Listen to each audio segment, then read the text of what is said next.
একসময় রাজনৈতিক কিংবা সম্পাদকীয় কার্টুন নিয়ে যেমন হইচই ছিল, তেমনি ছিল নানামুখী চাপ।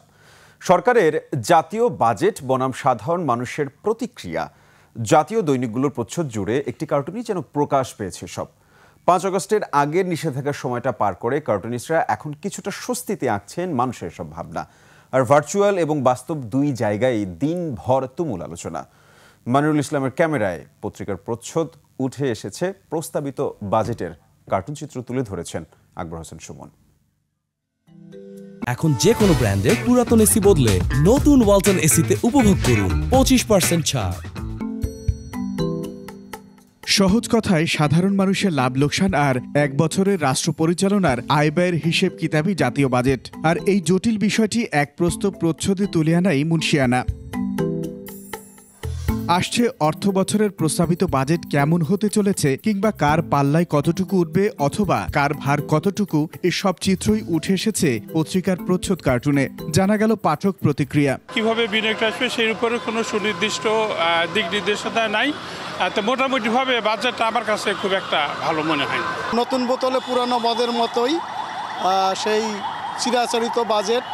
জাতি যে নতুন আশা আকাঙ্ক্ষা নিয়ে পরিবর্তন এনেছিল, সেই পরিবর্তনের আশা এর ভিতরে আছে বলে আমার মনে হয় না।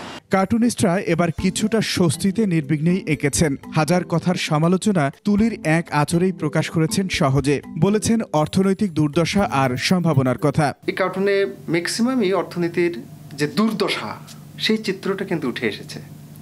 একটা পজিটিভ দিক আছে, রেমিটেন্স, সেটাও কিন্তু পজিটিভভাবেই প্রকাশ হয়েছে। তা আমার মনে হয় দেশের সার্বিক অর্থনৈতিক অবস্থা এই কার্টুনটার মধ্যে চলে এসছে।